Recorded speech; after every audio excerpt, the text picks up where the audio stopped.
Prince William, born to be king. He often used to say to his mother that he didn't really want to be king.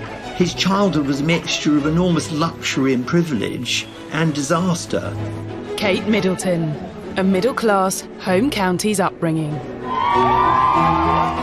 Probably received some rather standoffish or condescending views towards her because she wasn't an aristocrat, unlike Diana or even Sarah Ferguson.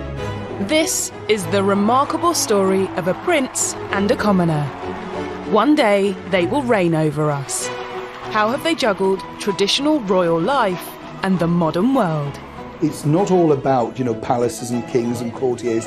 There are real people out there. So that mixed together is making William a very successful king in waiting, without a doubt. We'll look back at rarely seen images of their lives.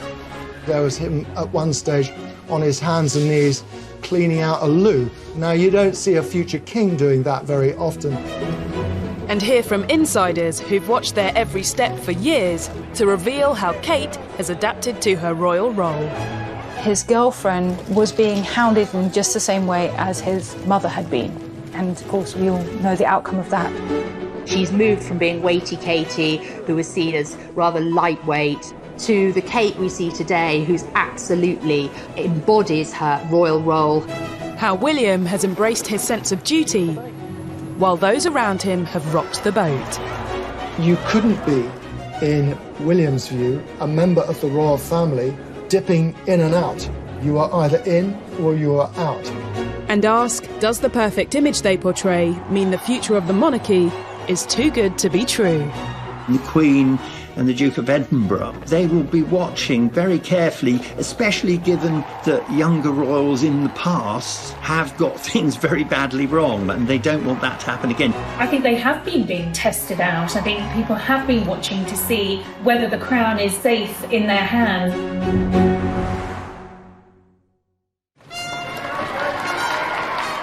Prince William's destiny was determined from the moment he became the first child of Prince Charles and Princess Diana, second in line to the throne. Very early on, he would have had quite a potent sense of his destiny. He would have known that one day he was due to become king. And he often used to say to his mother that he didn't really want to be king. And his brother Harry would interject and say, well, I'll have the job then if you don't want it. And as a member of the royal family and the future king, William's upbringing was anything but ordinary. William's childhood would have been very much as an 18th century aristocrat's childhood would have been. Governesses, nannies, the absolute best of everything. But also added to that, he would have been cosseted. Well, William's world was extraordinary growing up. From the moment he was born, he was surrounded by a team of royal protection officers. Everything he did, from his first haircut to losing his first tooth to taking his first steps, were all chronicled in the press. Living with one foot in the 18th century and one foot in the 21st century, as it were, that isn't necessarily a good thing. I mean, it would be very hard for someone with that kind of childhood, that kind of upbringing, to live an ordinary life. William's childhood was also filled with well-documented challenges. Charles and Diana tried to be as present as possible, but they also were required to fulfill their royal role. There were long tours, where a royal tour these days might be 9 days. Charles and Diana were going 3, 4, 5 weeks. William, as we know, was brought up by parents who were mostly at war with themselves and one another. William and Harry had to cope with the breakdown of their parents' marriage, not just on a personal level, but as it played out in front of the whole world, which would have been incredibly difficult. From an early age, William was exposed to both traditional and modern approaches to the monarchy, both of which have influenced him. I think William grew up in a family where he had two very opposing influences. He had the court influence, his father, his grandmother. He absolutely knew what his regal destiny was. And then he had this humanising, emotional, sort of common touch of his mother. Diana in particular made sure that William was very aware of his privilege. She was taking him to AIDS hospitals. She was taking him to visit homeless centres where he would interact and meet the homeless. She wanted him to understand that with enormous privilege comes great responsibility. So I suppose he had to work out where he stood in between those quite different influences. And I think what we see today is a man who's kind of married both of those very well. Diana wanted normality, which of course is the one thing the royals cannot have. But I think they did have, as close as possible, a normal upbringing behind the railings of Kensington Palace. But, you know, it is the gilded cage. William and Harry have always been princes who relished normality. You know, just the chance of going to the record shop or the burger joint on Kensington High Street, that was a highlight for them. They just wanted to do what normal people did. They had a secret door there out of the palace confines where they would just slip out unnoticed and go and play in Kensington Gardens, often with other children. And the parents would be looking at their kids thinking, hang on, that's William and Harry. The princes did have to abide by traditions. William and his brother were educated at Eton, following in the footsteps of many royals before them. I heard a wonderful story that Diana used to tease the rather stuffy old guard advisors who were themselves old Etonians. She used to tease them and say, I really think I must look at sending Wills and Harry to Holland Park Comprehensive School. It would do them good to be educated with, you know, ordinary children. William's upbringing shaped him and gave him his first chance to marry royal formality with a more normal and relaxed approach to life. I think the great connection about William himself is the fact that he is a very approachable, very down-to-earth person. That really comes from the upbringing that the late great Princess Diana gave him. It's not all about, you know, palaces and kings and courtiers. There are real people out there. At just 15, William experienced the pivotal moment of his childhood. His mother Diana died, and he was forced to grieve on the most public stage imaginable. We have reports from Paris that Diana, Princess of Wales, has been killed in a car accident. You can't help but feel desperately sorry for that particular period in the boy's life that went on to form the rest of their teenage years. It was very difficult, and of course it's gone on to affect them in their adult lives as well. Living through this ordeal drove Harry to anger and upset, whereas William appears to have turned inward, buttoning up and holding back his feelings. At a fairly young age, William really was thrust into a crisis. And I think he's been very honest, talking about grief and how he processed it, and I think he's been really helpful to a lot of people he's met who have experienced the same. So his childhood was a mixture of enormous luxury and privilege and disaster, and those two things have created a man who's both confident and vulnerable. Kate Middleton was born fewer than 6 months earlier than the prince, but in an entirely different world to her future husband. Clearly, William and Kate had completely different upbringings. Kate came from a very regular family upbringing. She was very close to her two siblings, close to both her parents, Carol and Michael. They themselves came from working class backgrounds, but hold themselves up into the middle class stratosphere, for want of a better expression. Kate had a relatively normal childhood, albeit one that was, you know, quite a privileged upper middle class. She went to one of the best public schools in the country, Marlborough. William's father, Charles, grew up in Buckingham Palace, and his mother, Diana, in a 90-room stately home. Kate's family background was much more modest. Kate's mother herself was brought up in a council flat on the edge of London, but it was a great credit, really, to Kate's mother, Carol, and her husband, Mike Middleton, who met when they both worked for British Airways and then established their own business. There's a tremendous element that behind Catherine has been a mother who very much wanted her to move into circles that she wasn't born into. Kate moving up in the world has helped teach William to navigate between traditional royal life and the modern world. We know from talking to people in the Duke and Duchess of Cambridge's circle how much William values Catherine's home life, how fond he is of her parents, and how that kind of stable, slightly middle class, very close-knit family has been quite a salve for him, actually. It's produced in Kate a woman who is very level. She's interested in other people, which I think is, at the moment, in the modern world, is probably the perfect background for being the Queen, and especially when her husband, the future king, has such a different upbringing, a damaged upbringing, and so what William lacks is made up for by Kate. The future king had yet to meet his queen. They would be brought together not by royal tradition, but by chance. When they were at university at St Andrews, I have it on good authority that one of the few girls not chasing William or trying to catch his eye was Catherine. One of the funny stories is he was so desperate to meet her that as he walked towards her, apparently he tripped and said, "Oh, that's a terrible start, you're going to think I'm a complete clod." As a young royal, much of Prince William's life has been determined for him. But he has made some bold choices that have nodded to the modern world while still being a traditional royal. Like taking a gap year, the first British heir to do so. I thought this was a bit more of a way of trying to help people out and meet a whole range of other different people from different countries. William was allowed the luxury of a gap year. His father, the Prince of Wales, was determined that he needed to be educational. He was not just going to be allowed to go and spend a year playing polo in Argentina.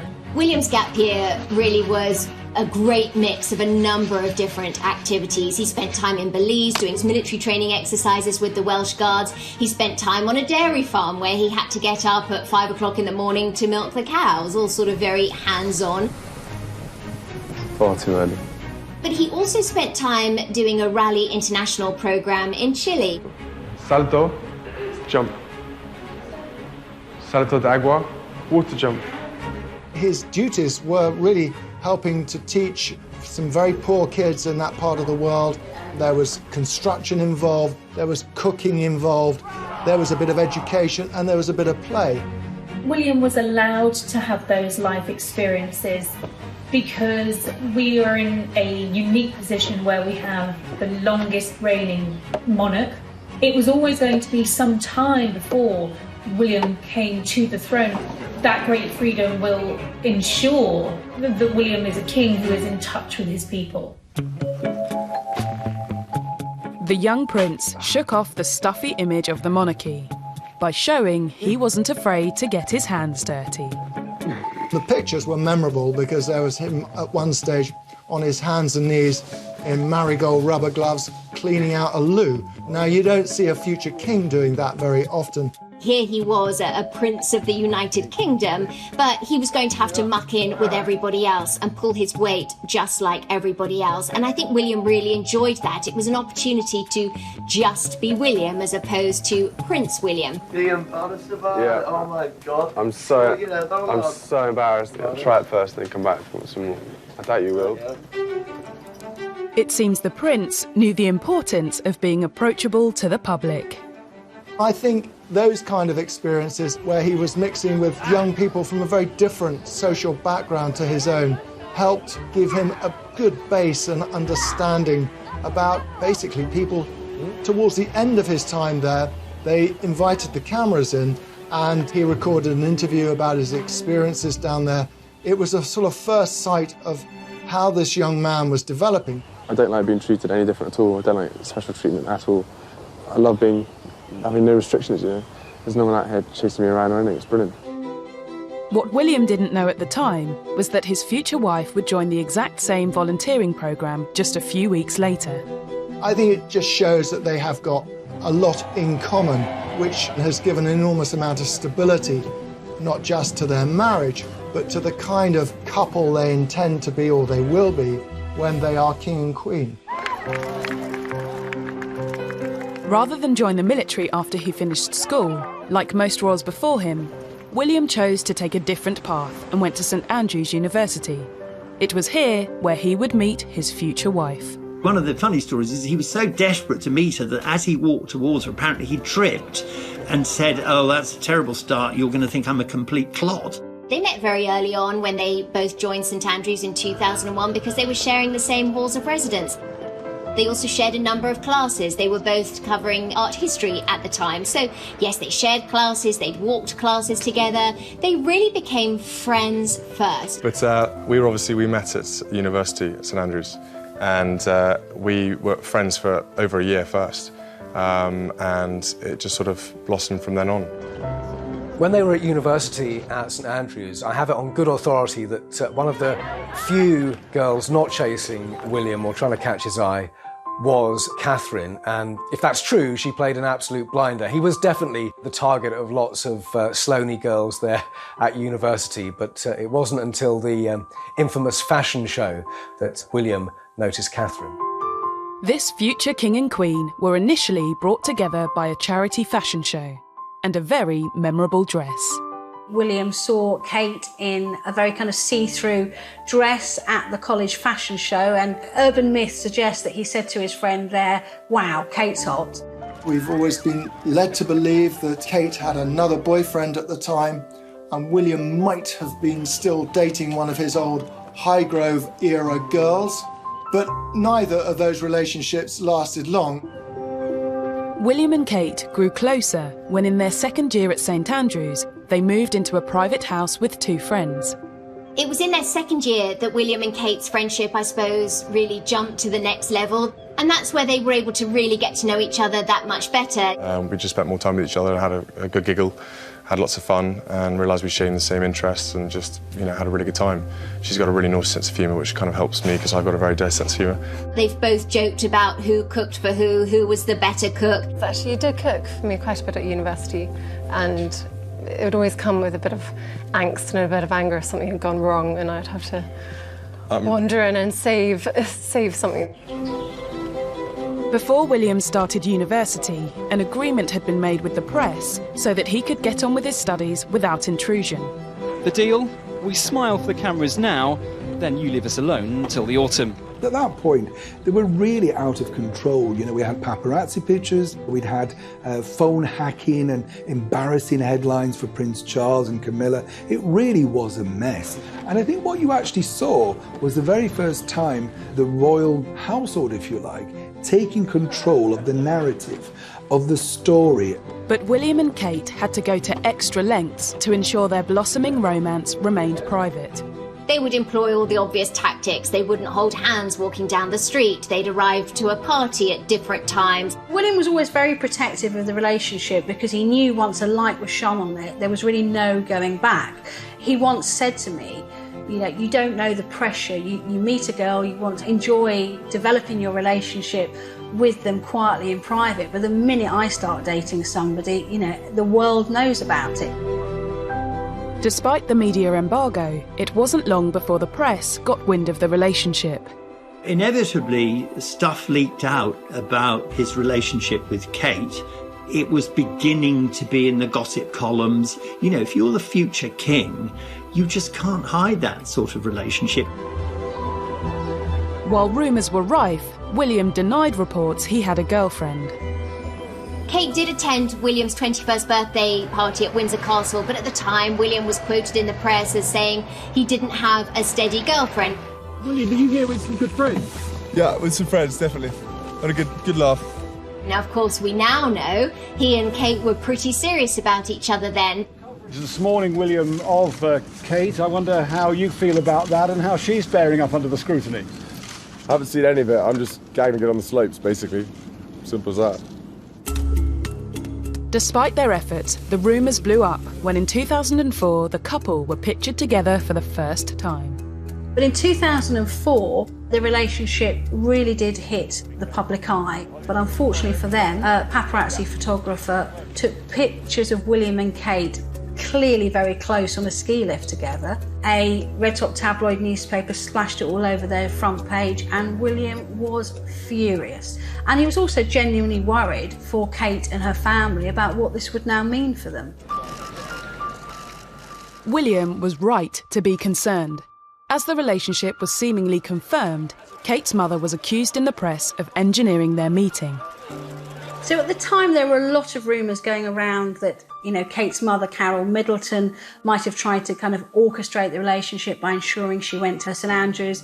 There was talk of Kate having a poster of William on her wall at Marlborough. That said, I have spoken to a lot of Kate's friends who were at school with her over the years. Nobody remembers having that poster. There's a story that goes the rounds that you had a picture of him on your wall as a child. There wasn't just one, there was like 10, 20. He wishes, no. No, I had the Levi's guy on my wall, not a picture of William, sorry. Sorry. It was me and Levi's, honestly. Yeah. William's first term at university was not easy in many respects and was made more difficult by his own indecision around his degree. First 13 weekends, he was at home more often than he was at college. And matters came to a head that first Christmas when he got back to Highgrove and he couldn't decide whether he really wanted to continue. I think the real problem was that he was probably on the wrong course.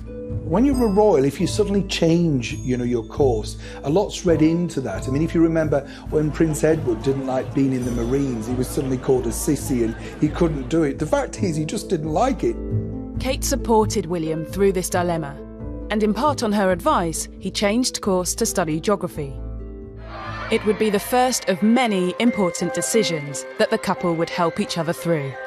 Well, the Queen once famously said of Prince Philip that he was her strength and stay, and that, people underestimated what effect he'd had on her life and how it enabled her to do the job that was expected of her. And I think that's very much the same for William and Kate.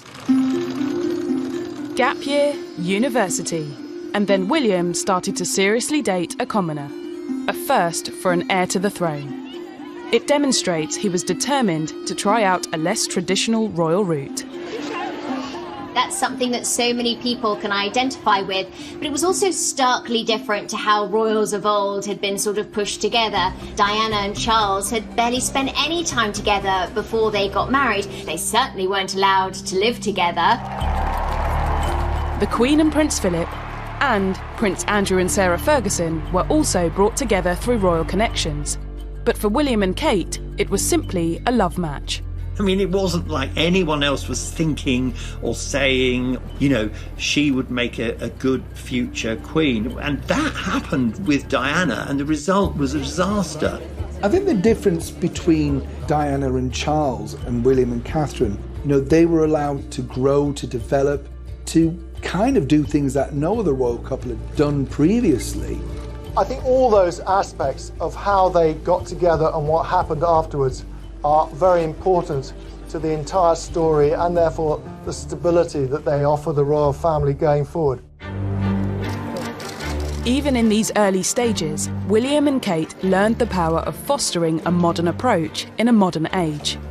By going to university, by undertaking gap years, by spending time with regular people doing regular things in a very ordinary fashion, that is really going to set William and Kate up for a future as king and queen consort in which they can relate to the people that they are supposedly governing. But as William and Kate left St Andrews, many challenges lay ahead that would test their relationship. But really, I think graduation for William and Kate, it was their last moment in that protective bubble. And I think perhaps they may have both been a little naive about what was to come.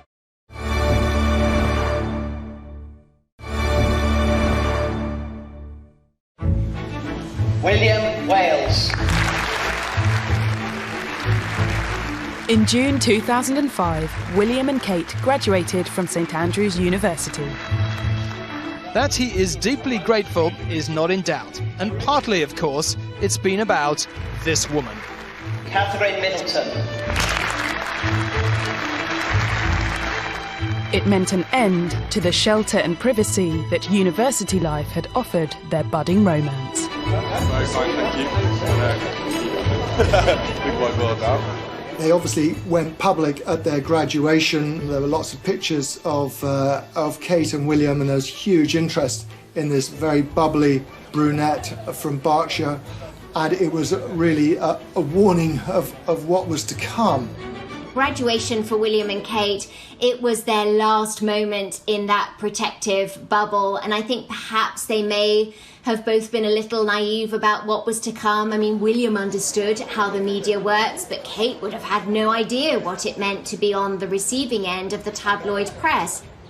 After university, you know, the media pack were really onto Kate and wanting to get the pictures wherever she went. She was the #1 cover girl. After all, you know, she's a princess in waiting. Not just a princess in waiting, but potentially a queen in waiting. The press and public wanted to know who Kate Middleton really was. There was a lot of speculation that William might be ready to pop the question. And, you know, she would open the front door of her flat in Chelsea and find dozens of paparazzi photographers. Now their relationship was fair game to the world's press, Kate experienced the curse of dating an heir to the throne. The scenes outside her flat in 2007 on her 25th birthday were eerily reminiscent of the scenes Diana faced when she was leaving her flat when the relationship with Prince Charles was revealed. Can you tell me if there's any possibility? I'm not going to say anything, babe. What a lot of people don't realise is that, you know, when you're dating someone within the royal family, you don't have any protection. There's not suddenly, you know, the senior Royal Scotland Yard protection officers. I remember she was photographed on a London bus going down the King's Road, and to me it's an historic photo. This is a photo of probably somebody who's going to be our queen in future, sitting downstairs on a London bus. Palace didn't like it. William started to worry that his girlfriend was being hounded in just the same way as his mother had been, and of course we all know the outcome of that. So he stepped in to issue a statement saying that he wanted Catherine, more than anything else, to be left alone. William's statement to the press didn't stop the criticism of Kate. Her suitability as a royal bride was questioned, and she was mocked for waiting around for a proposal. The problem for Kate was that she didn't have a career plan. William's had already been mapped out. He was going to go to Sandhurst, and after that he was going to go into the RAF. So Kate's career path was far less certain, and she did become the topic of a lot of negative stories in the press. She was called Waity Katie.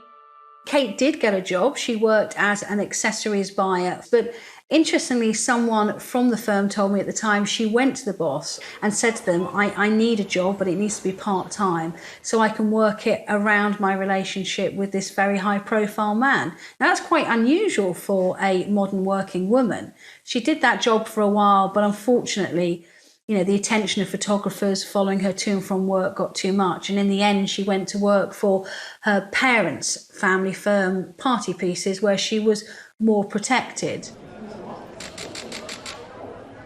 Kate was quick to charm William's family, but the aristocratic circles that surround the palace took longer to win over. The aristocrats, the old Etonian advisors, they saw Kate's background, the fact that she worked for a company, for her parents' company, that the old-fashioned part of the palace didn't like it at all. Powerful people cannot help, in many cases, looking down on other people and wanting to preserve their little club. Kate was sort of pushed out because she was tainted by association with this family who, you know, sold party hats. What a disgrace. Kate's entrance into royal circles was helped by her ability to win over traditionalists in the palace.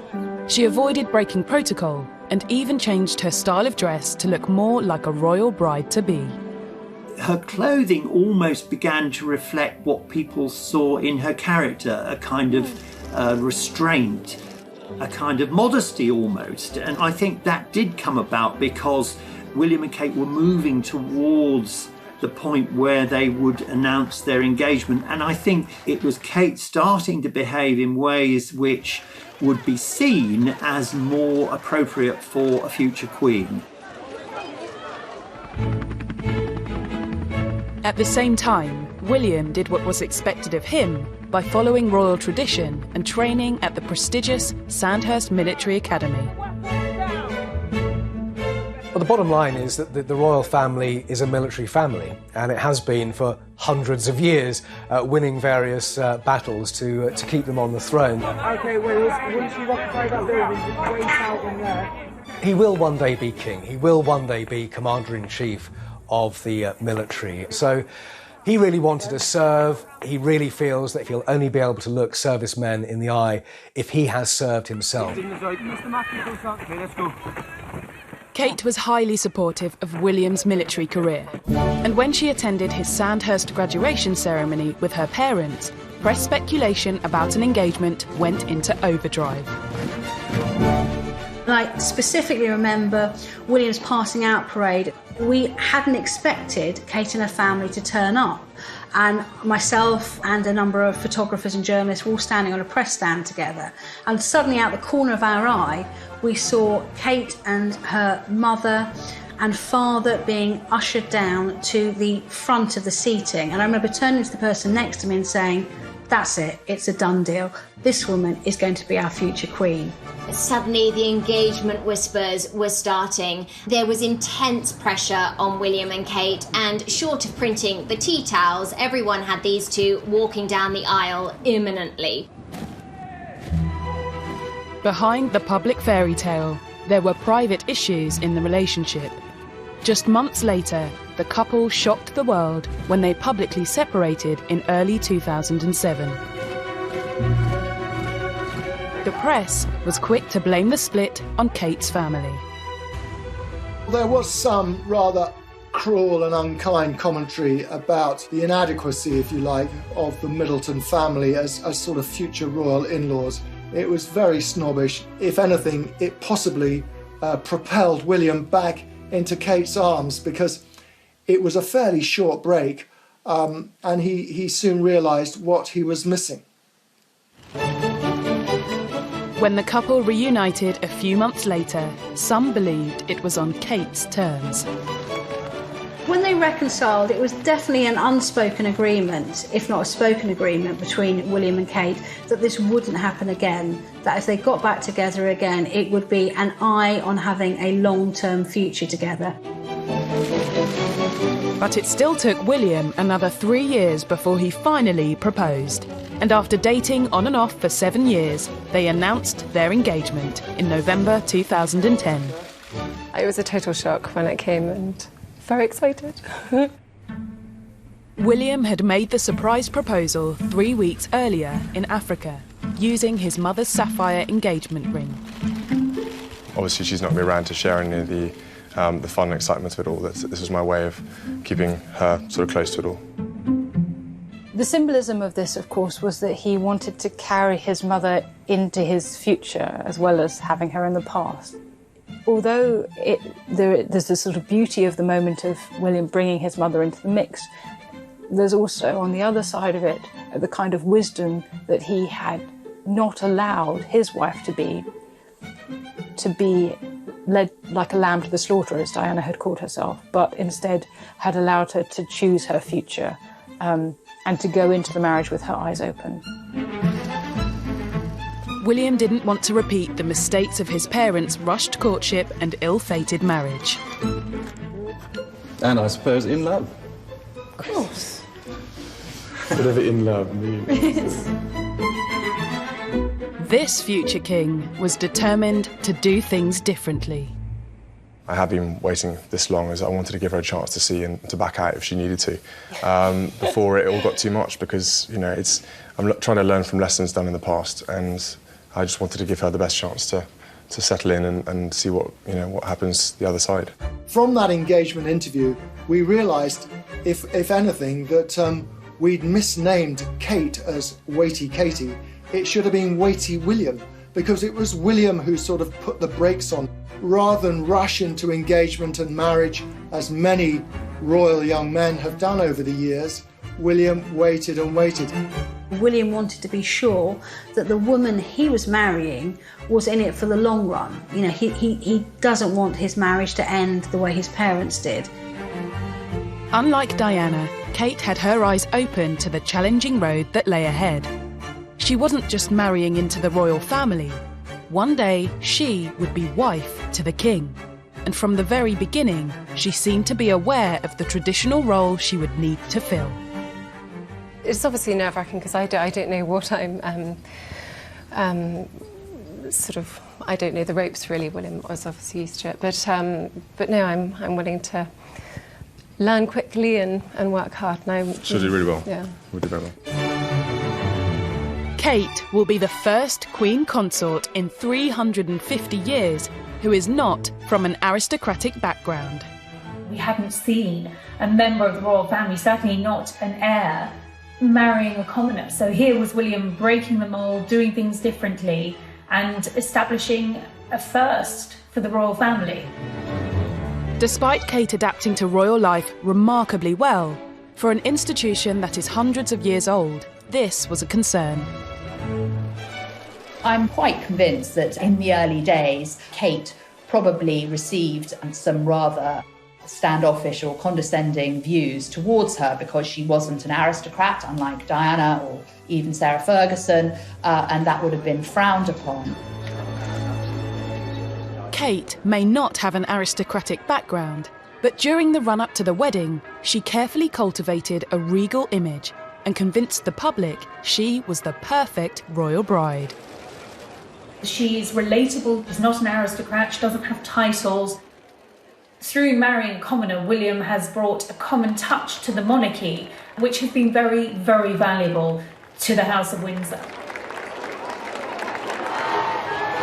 William and Kate's wedding would be the biggest royal event of the decade. I think the key part of it was this is the man who will be king, and he represents a new generation. He's not tainted by the past. But will the future of the monarchy be safe in the hands of the new generation? When we look at the scale of this wedding, we won't see scenes like this for this particular couple until William's coronation.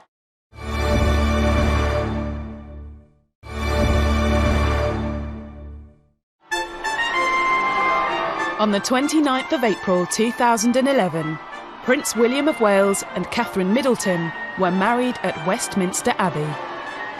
Several billion people watching it across the world, 2,000 guests, almost 9,000 journalists there. So it really was a very big thing.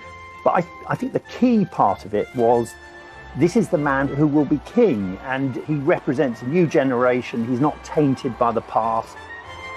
It showed that the royal family had learned the lessons of Diana and Fergie, and Catherine wasn't rushed into it. She was given every chance to back out. At one point they got to know each other before they got married, and you can't say that about quite a few royal weddings.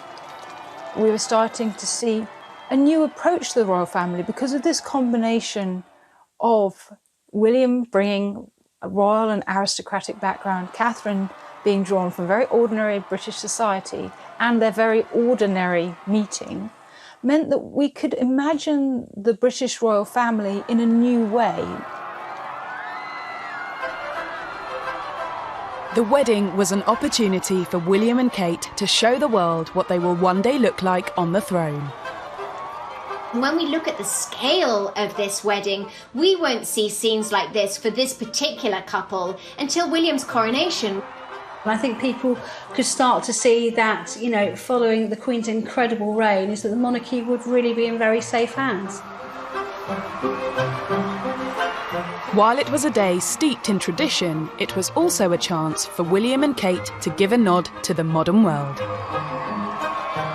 They were the first senior royal couple to have a maid of honour, a best man, and a spontaneous second kiss on the Buckingham Palace balcony. William and Kate treated us to 2 kisses. So make of that what you will. Maybe that's sort of pushing us into the future. Maybe we'll get more kissing when Prince George or Charlotte or Louis get married. The royal wedding day allowed William and Kate to carefully cultivate the image they wanted everyone to see. It wasn't so stage managed. It was very much more about love, romance, and what this couple wanted. And we lapped it up. The world lapped it up. Once William and Kate had married, it sort of sealed the future, as it were. William will become the king, Kate will become the queen consort. So it gives us a chance to look into the future, and when we look, we see something which is young and fairly modern, and something that makes people feel optimistic. The Queen conferred dukedom on William, and the couple became officially known as the Duke and Duchess of Cambridge. It was time to step up as working royals. Since their wedding, they've had to get more into focus, because let's not forget, Her Majesty the Queen is now over 90. She has bestowed certain charities on both of them, and he has to take a more of an active role. Well, they both do. I think he's made a good job of it. And it will be something, the more he does it, the better it will be when he finally becomes king. I mean, his whole life has led up to this. Kate has had to do it in, 10 years?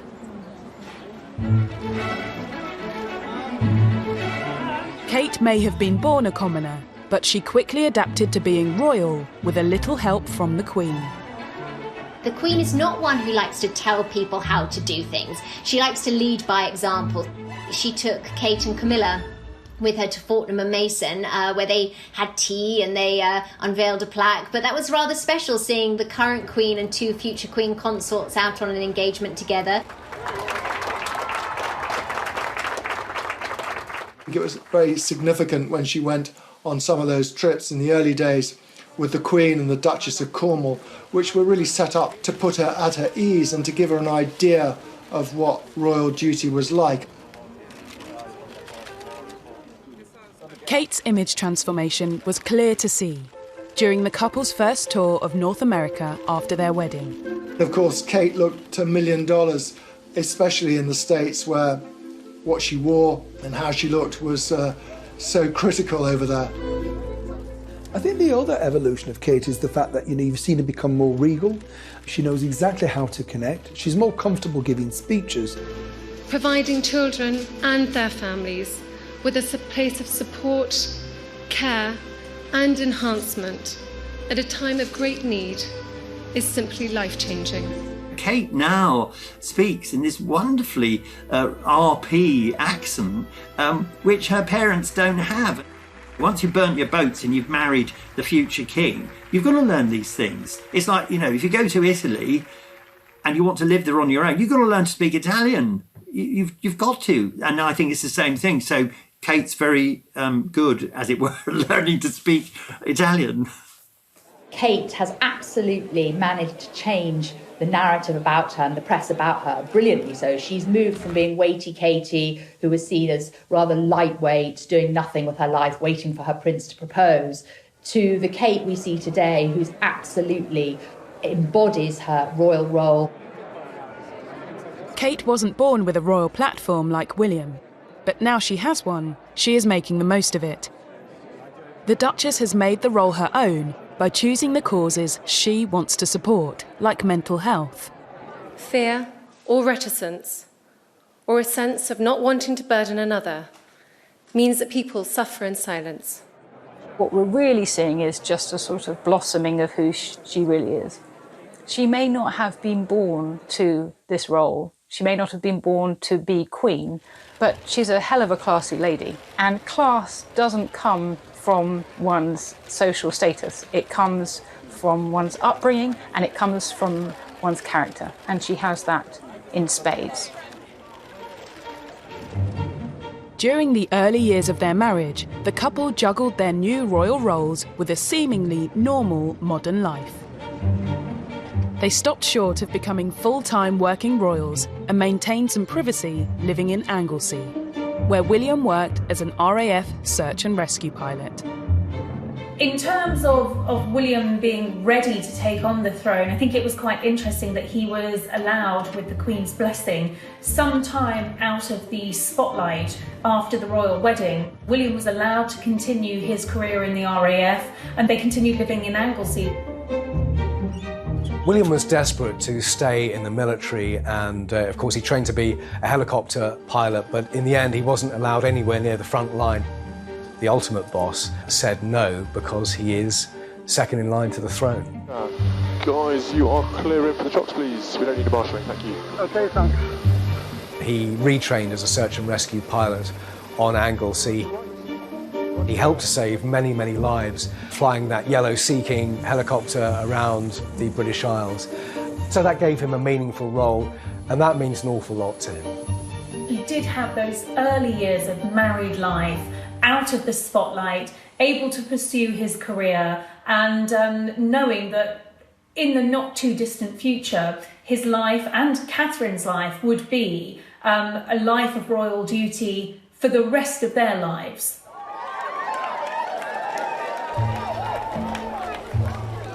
As the future king and queen, there was also implicit pressure on the couple to produce future heirs to the throne. Historically, royal wives have tended to have their first baby within a year of marriage. Well, it sounds awfully clinical, but that was never going to happen for William and Kate because the year following their wedding was the Queen's Diamond Jubilee, and nothing could detract from the Queen's Diamond Jubilee. Talk about impeccable timing. In December 2012, suddenly they announced Kate's pregnant.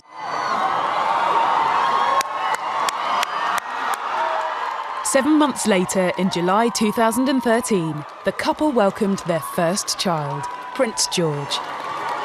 And the new mother and father duly pleased the traditionalists around the world and posed for the cameras just hours after the birth. William and Kate came and stood on the doorsteps of that famous Lindo wing at St Mary's Hospital in Paddington, where he had been cradled as an infant by his mother and Prince Harry too. And I think the world was very happy. I think you could see the relief on the Queen's face the first time she was photographed with Prince George and with William and Kate afterwards.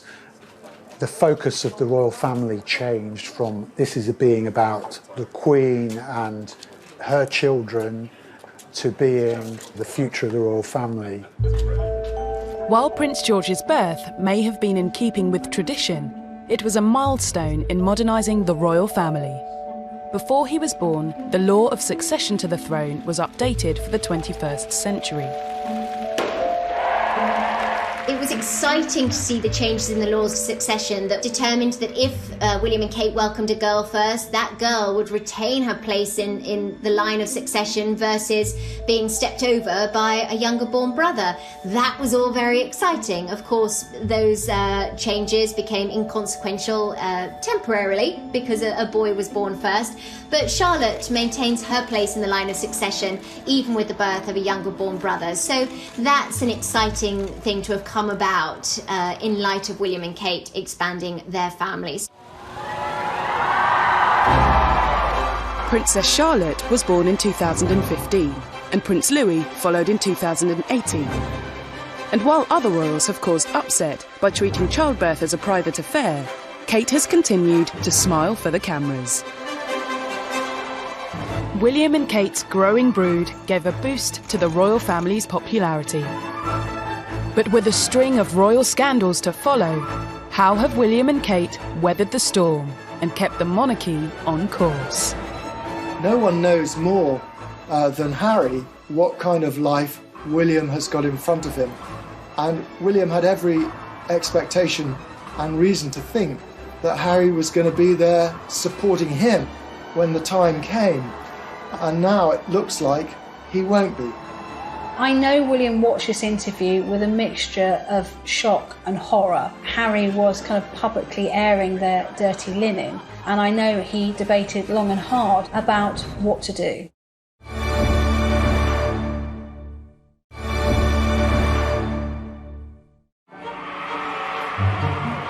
Throughout his life, Prince William has been groomed for his future role as heir to the throne. With each passing year, his responsibilities have increased. He made 3 overseas visits in 2019, attended 220 royal engagements, and is now the patron of 29 charities. It's a workload that's likely to increase. What's impressive about Prince William is you absolutely get his sense of his own duty and his responsibility to the crown, and possibly at times that duty comes ahead of personal relationships. No one knows this more acutely than his younger brother, Prince Harry. As a future heir to the throne, William was taught that one day he would have to make tough choices. But when the brothers were children, it was easy for them to enjoy a close relationship. You couldn't put so much as a sort of a sliver of paper between William and Harry. They were so close. They looked out for one another. William was a constant presence in Harry's life, and they were very protective of one another as they grew up and as young men. They both lived through the very rocky separation and divorce of their parents. And then, of course, the devastation of Diana's death. Diana, Princess of Wales, has been killed in a car accident. That kind of pulverising grief that changes your life forever. The 2 young princes joined the procession, accompanying their mother the final mile to Westminster Abbey. And then the whole world watches them walking in the cortege behind their mother's coffin. I mean, nobody who saw that will ever forget it. And it clearly was a transformative experience for them. William supported Harry during his efforts to seek counselling after their mother's death. Their close and supportive relationship was maintained as they grew into young men when they pursued similar careers in military service. The brothers actually lived together when they were both training to be pilots at RAF Shawbury, and I actually got the chance to interview both of them together. And it was really wonderful to see. There was a real camaraderie between them. He did all the washing up. He does do a bit of the washing up, then he leaves most of it in the sink, and then it comes back in the morning and I have to wash it up. Oh, the lies. And even when William was dating Kate Middleton, Harry was always part of the gang, if you like. And briefly, of course, when Meghan came along, we had the Fab Four. That's what they were dubbed. Meghan's Hollywood background gives her tremendous confidence. If Meghan Markle was the slightest bit nervous about stepping out in front of the British public, it didn't show. And initially, she drew the spotlight away from Kate.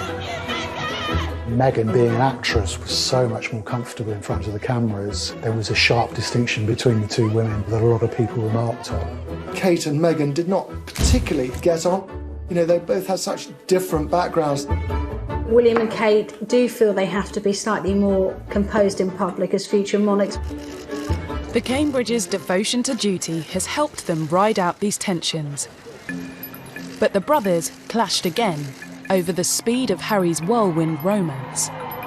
Some say William urged him to take more time over it, as he and Kate had done with theirs, but this was hard for Harry to hear.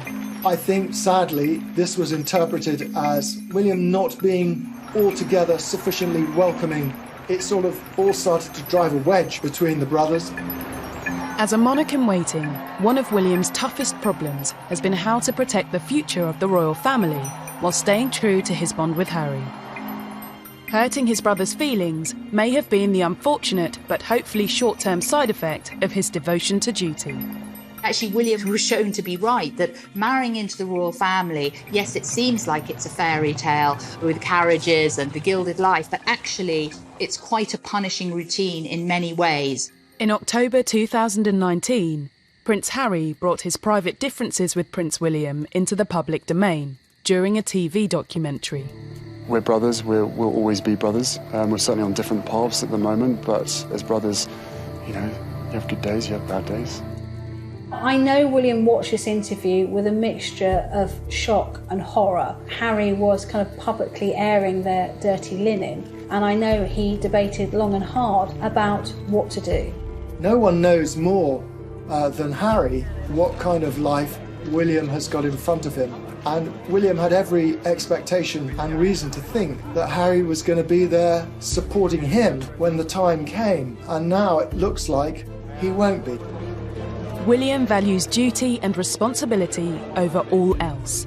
And though both princes have shared the same tragedies and both their wives have suffered negative press, the Cambridges haven't run away from their royal duties.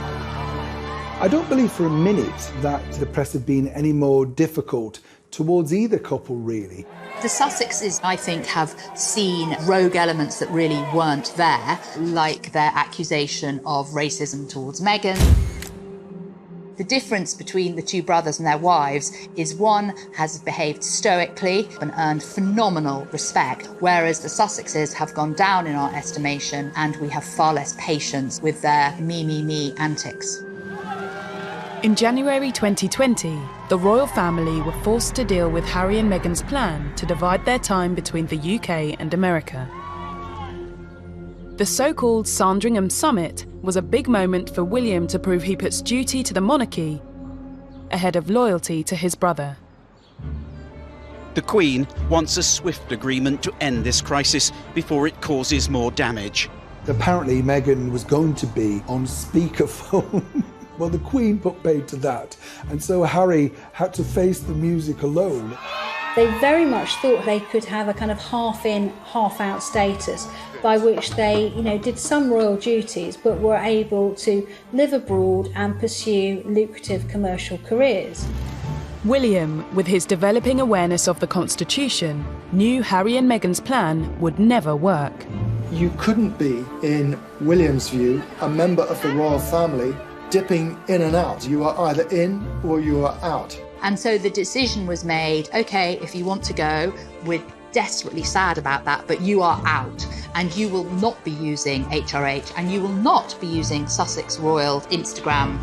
I'm not sure William had much choice in the matter. He is going to be king, even if it means the expense of his familial relationships. Megxit could mean the Cambridges have to take on extra duties, but claims by Anna Pasternak in a controversial Tatler article that Kate is furious about any extra workload have seen denials and reports of threatened legal action against the magazine. They wanted, as I understand it, to be much more hands-on parents, and suddenly they have this massive workload which they weren't anticipating. Tatler say they stand by Anna's reporting. But Kensington Palace also denied the claim that Kate disliked Meghan's wedding plan for her bridal party not to wear stockings, as it would be a breach of protocol, and the Cambridges honour royal conventions. We've really seen them take on a very traditional royal role. William and Kate have really embraced that. Megxit wasn't the only crisis that's engulfed the royal family that William and Kate have had to deal with. In November 2019, Prince Andrew was forced to retire from public life. Senior royals, including Prince William, were said to be horrified by the comments he made in a TV interview, trying to defend his friendship with a convicted paedophile, Jeffrey Epstein. But you were staying at the house of a convicted sex offender. It was a convenient place to stay. Pretty much everyone told Andrew it was a great mistake to give an interview to explain a relationship with Jeffrey Epstein. You can't control it. And Andrew, he's no genius. So he said some very silly things in the interview, and they would have horrified William. And we understand that it was William who was very much of the view that Prince Andrew could not continue to have a public role. I think that was very significant, not only that we were being leaked that information, but that William was involved at the very highest level. It's really the first time we've seen that. Removing Prince Andrew and the Sussexes from royal life will make life complicated for the Windsors, and especially William and Kate. They've already been set forward by Prince Charles's long-term plans to reduce the number of working royals. Well, Prince Charles feels that moving forwards, the public appetite for lots of aunts and uncles and cousins doing royal duties isn't there. There are many distant royals who live in grace and favour apartments and are effectively subsidised by the taxpayer and do very little for that money. Depending on the Queen's ability to continue working in her mid-90s, the plan could leave a public-facing monarchy of just 4: the Duke and Duchess of Cornwall and the Duke and Duchess of Cambridge. How do 4 people oversee the Commonwealth? How do 4 people do all the ceremonial occasions, all the official engagements, oversee all the charities that they do? William has a great sense that he has inherited something which is important and he needs to step up to the mark, even if it becomes his whole life. Megxit and Prince Andrew's departure have shown how Prince William places duty over close family relationships. But the coronavirus pandemic of 2020 would pitch the Cambridges into their greatest challenge yet. Something as terrible as this awful pandemic has actually given William and Kate a chance to shine in a very modern way.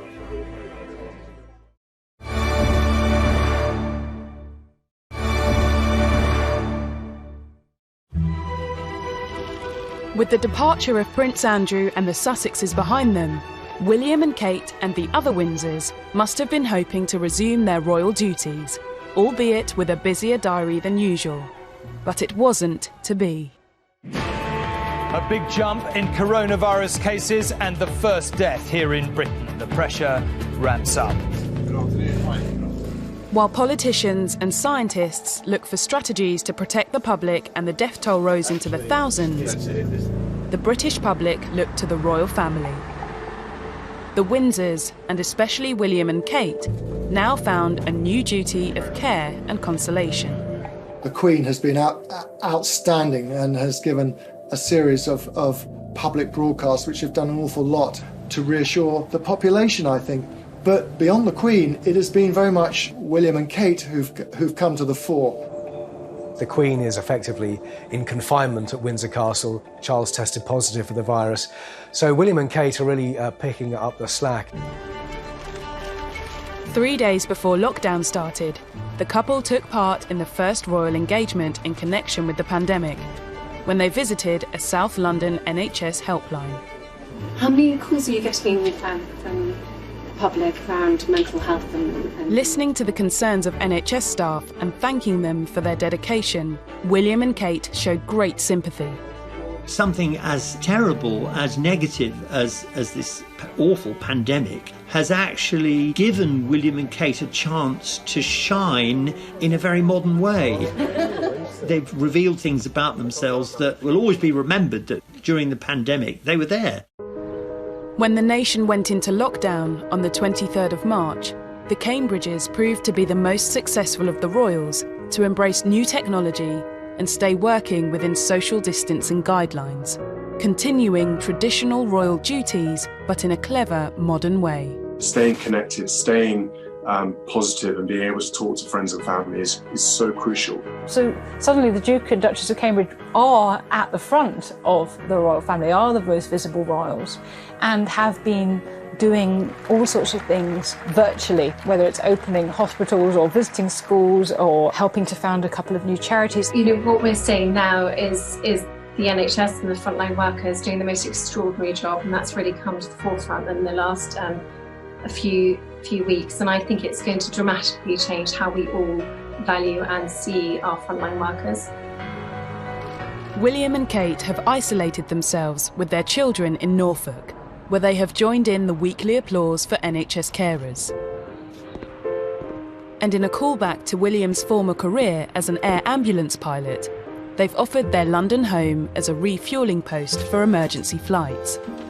William was given permission for helicopters to land in the grounds of Kensington Palace, which is remarkable. That would never have happened in the past. The royals who lived there, even during the war, were a bit sniffy about people growing cabbages nearby. They haven't patronised us, but they're one of us. They absolutely have managed to blend their sense of duty with a real, tangible humanity. And personally, I've never admired them more than I do for how they've coped during the pandemic. Throughout his life, Prince William has made choices that have stepped away from the royal standard. I don't like being treated any different at all. I don't like special treatment at all. He took a gap year volunteering for charity and chose a wife from a non-aristocratic background. Should we expect the Cambridges to break even further with tradition when they reach the throne? I think if anyone was wondering whether the crown is going to be safe in their hands, you only need to look at how they've conducted themselves during this pandemic to see that the answer is a resounding yes. William and Kate may be many people's idea of the perfect king and queen, but it may be a very long time before they are given the opportunity to serve the nation in this way. Will anyone still want a monarchy by then? There could be suggestions that it's an outdated institution. William and Catherine have managed to keep their slates pretty clean, and they are people who haven't really put a foot wrong, who have maintained popularity and are doing pretty well. So well, in fact, that a recent survey found nearly half of those polled would like to see Prince William take the throne instead of Prince Charles. The Queen doesn't believe in breaking the rules. She does not want Charles to step aside when she passes. William doesn't want that to happen. There are a lot of people who want to skip Charles and go straight to William. It would be shocking to skip Prince Charles. I think that's more driven by William's youth. He will be William V one day, she will be Queen Catherine, and I honestly think what you see is what you get. They're not fakes. They will be a modern couple, and although the monarch's power is extremely limited just to giving advice, Kate will be an important part of that. The person I would actually liken Kate to is the Queen Mother, who was known as the steel marshmallow. Very fluffy on the outside, but with a core of steel underneath. And I think that actually sums up Kate. William and Kate are the same age, and while he was born into privilege and schooled as the heir to the throne, she was brought up in an everyday family. Despite the differences in their backgrounds and the obstacles they faced along the way, they've forged a lasting partnership, which has skillfully married tradition with modern sensibilities. I do think that they will have a warmer feeling, a warmer approach to the British public. Very happy birthday on Valentine's Day. Yes, Valentine's Day. From everything we've seen to date with William and Kate, I think that they're going to demonstrate a monarchy that is caring and compassionate, that proceeds with dignity but also with a bit of humour. And I do think that they show the sort of approachability and relatability that will safely sustain the monarchy into the late 21st century.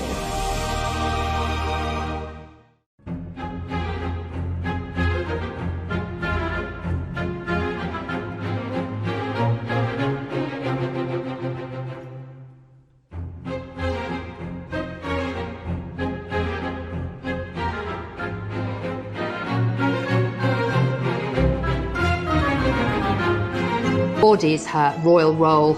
How William has embraced his sense of duty, while those around him have rocked the boat. You couldn't be, in William's view, a member of the royal family dipping in and out. You are either in or you are out. And ask, does the perfect image they portray mean the future of the monarchy is too good to be true? The Queen and the Duke of Edinburgh, they will be watching very carefully, especially given that younger royals in the past have got things very badly wrong, and they don't want that to happen again. I think they have been being tested out. I think people have been watching to see whether the crown is safe in their hands.